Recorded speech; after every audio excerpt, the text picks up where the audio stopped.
আসসালামু আলাইকুম। কেমন আছেন সবাই? আলহামদুলিল্লাহ আমিও ভালো আছি। আজকে আমি দেখাবো রুই মাছের মাথা দিয়ে মুড়িঘণ্ট। রান্নাটা যদি পারফেক্টভাবে করা যায় তাহলে এই মুড়িঘণ্ট ভাতের সাথে খেতে ভীষণ ভালো লাগে। তবে অনেকের ক্ষেত্রেই দেখা যায় রান্নার পরও ডালের কাঁচা গন্ধটা থেকে যায়।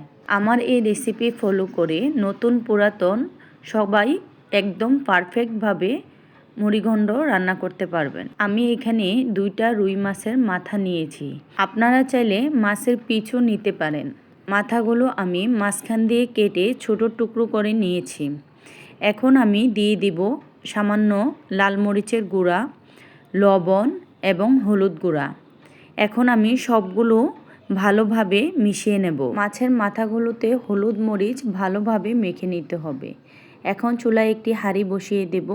হাঁড়িটা গরম হয়ে আসলে দিয়ে দেব 1 কাপ পরিমাণ মুগ ডাল। মুগ ডালটাই একটু ভালোভাবে নেড়ে নেড়ে ভেজে নেব। এখন স্বাভাবিক তাপমাত্রায় ডালগুলো কিছুক্ষণের জন্য ভিজিয়ে রাখব। চুলায় একটি কড়াই বসিয়ে দেব। দিয়ে দেব রান্নার তেল। তেলটা গরম হয়ে আসলে আমি মাছের মাথাগুলো ভেজে নেব। এখানে সবগুলো মাথা আমি একসাথে দেব না। অল্প কিছু ভেজে নেওয়ার পর আবার আমি বাকি মাছগুলো দিয়ে দেব। এই পর্যায়ে আমি মাছের মাথাগুলো উল্টিয়ে দেব।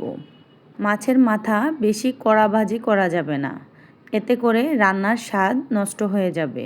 একটু সময় নিয়ে মাছের মাথাগুলো ভেজে নিতে হবে। মুগ ডালের মুড়িঘণ্ট খুব জনপ্রিয় একটি খাবার। আমি মাছের মাথাগুলো ভেজে নিয়েছি। এখন চুলায় অন্য একটি পাত্র বসিয়ে দেব।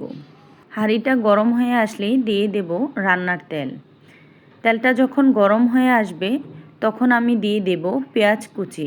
আমি মুগ ডাল রান্নায় তেলের পরিমাণটা একটু বেশি দেব।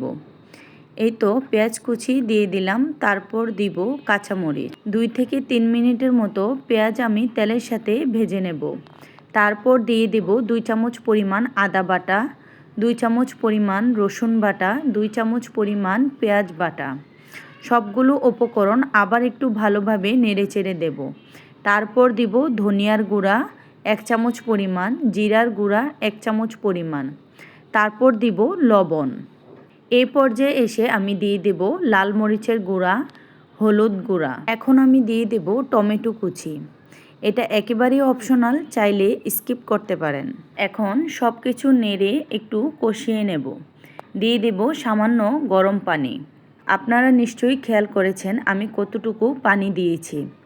এই পর্যায়ে এসে আমি দিয়ে দেব আগে থেকে ধুয়ে ভিজে রাখা মুগ ডাল। ডালগুলো দেওয়ার পর কিছুক্ষণ নেড়ে মশলায় কষিয়ে নিয়ে এখন আমি দিয়ে দেব গরম পানি।